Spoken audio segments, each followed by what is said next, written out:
Ya Allah, jadikanlah bulan Ramadan ini sebagai bulan yang selalu kami rindukan. Jadikanlah bulan pintu rahmat ini sebagai bulan penghapus dosa-dosa kami. Jadikanlah bulan 1000 bulan ini sebagai bulan yang dapat meningkatkan ketakwaan kami. Amin ya Rabbal Alamin.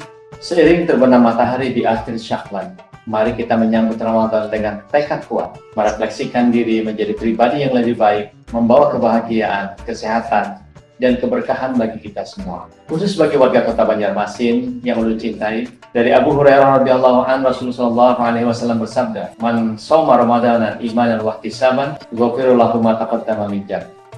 Siapa yang berpuasa di bulan Ramadan dengan dilandasi iman dan ikhlas, mengharap ridha Allah, maka diampunilah dosanya yang telah lalu. Hadis riwayat Al-Bukhari.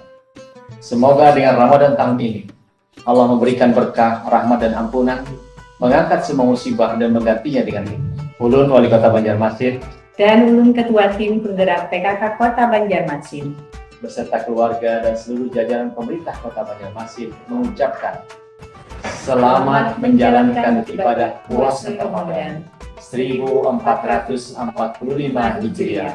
Mohon maaf lahir dan batin. Wassalamualaikum warahmatullahi wabarakatuh.